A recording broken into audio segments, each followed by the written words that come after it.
If you've been benching 3 times a week for the past year and your chest still looks flat, underdeveloped, and basically invisible under your shirt, then this video is going to be one of the most important 9 minutes you've ever spent in your fitness journey.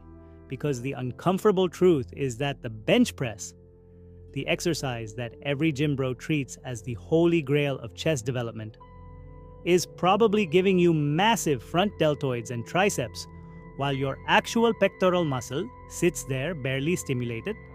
And today we are going to fix every single mistake you are making using real biomechanics, real muscle activation science, and the psychology behind why smart people keep making dumb training decisions for years without realizing it. Let's start with the most fundamental misunderstanding about chest anatomy that is silently killing your chest development. Most people think the chest is one muscle that you simply need to hit harder.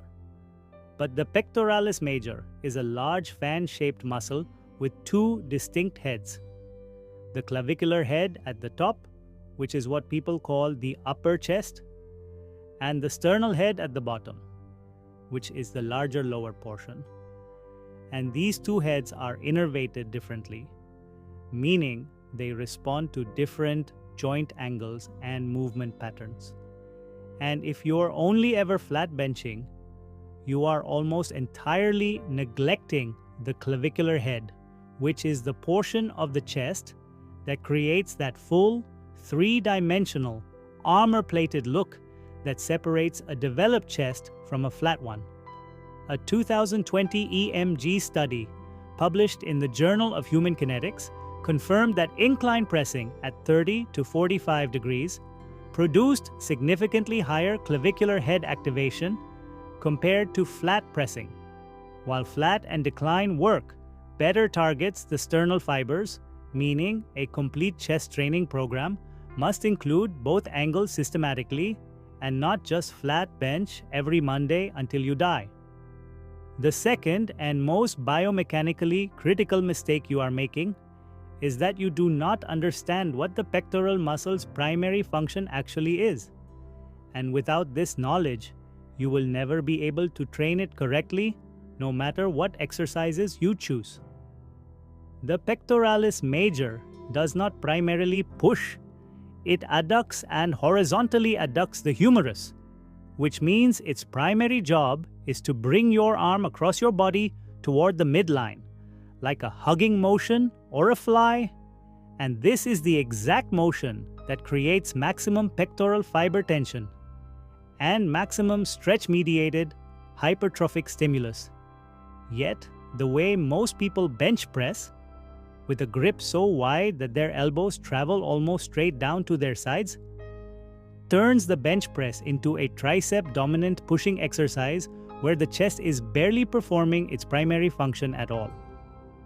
Research on grip width in bench pressing shows that a closer grip, somewhere between shoulder width and slightly wider, keeps the elbows in a position where horizontal adduction is occurring throughout the press, meaning the chest is performing its actual biological function and receiving proportionally more tension throughout the movement. Wide grip bench pressing shortens the range of motion and reduces horizontal adduction, which sounds like it should make the chest work more, but actually does the opposite, because you're eliminating the portion of the movement where pectoral tension is highest. The third mistake is one that lives entirely in the psychological domain, and it is the reason why incredibly hardworking, dedicated gym goers make zero chest progress for literally years. It is the mind-muscle connection problem, and I want to explain this with actual neuroscience rather than just telling you to feel the squeeze like every other fitness video. Your motor cortex controls muscle activation through neural pathways, and the efficiency of those pathways, called corticospinal drive, is directly trainable and directly influenced by conscious attentional focus. And a study by Kalatayud and colleagues published in the European Journal of Human Movement found that when subjects were given explicit instructions to focus on contracting their pectoral muscles during pressing movements, pectoral EMG activation increased by 18 to 22% compared to subjects who were simply told to push the weight up. Same exercise, same load, same person. Nearly a quarter more chest muscle activation from nothing but a psychological shift in where their brain was directing its attention. And if you have been benching while thinking about what you're going to eat after the gym, what song is playing, how many reps you have left, or literally anything other than the sensation of your chest muscle contracting and stretching, you have been leaving nearly a quarter of your chest's potential activation untouched in every single set you have ever done. The fourth mistake connects directly to the most underappreciated concept in modern hypertrophy research, and that is the stretched position. Stimulus. In 2022 and 2023, multiple peer-reviewed studies, including work from Mayo and colleagues, demonstrated with striking clarity that muscles trained at longer lengths produce dramatically greater hypertrophy than muscles trained at shorter or mid-range lengths, even when total load and volume are identical. And for your chest, this means the bottom of your bench press, where the bar is at your chest, your pecs are fully stretched, and your elbows are at their lowest point, is the single most important position in the entire movement for driving chest growth. Yet most people do one of two things that completely eliminates this stimulus. They either bounce the bar off their chest like a trampoline, turning the most valuable portion of the lift into a momentum-assisted cheat rep, or they use so much weight that they don't actually reach full depth at all and instead stop the bar 4 to 6 inches above their chest so they can handle the load. When you bounce the bar or cut the range of motion short, you are specifically and precisely eliminating the stretched position stimulus that the latest science identifies as the primary driver of muscle hypertrophy. You are working hard, you are loading the bar, you are sweating, and you are building almost nothing because you've engineered out the most important part of the exercise through bad habits that your ego reinforced. The fifth mistake is your complete neglect of cable and fly variations.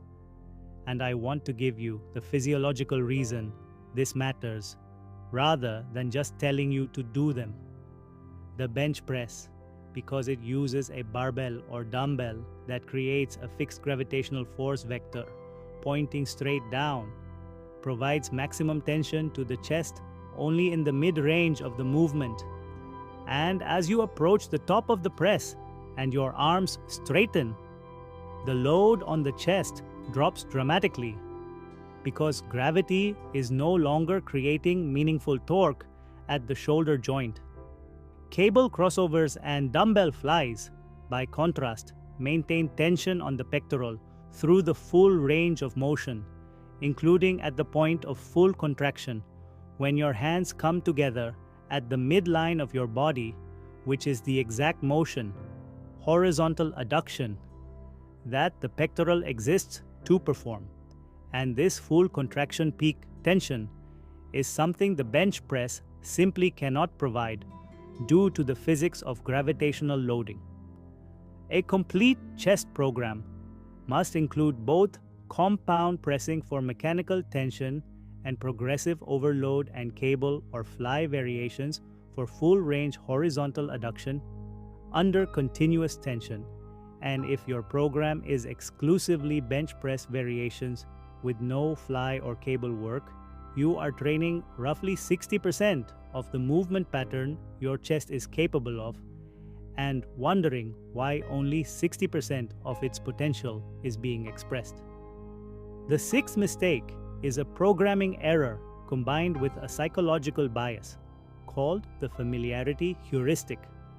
Your brain rates things it recognizes and has done repeatedly as safer, more legitimate, and more effective than novel things.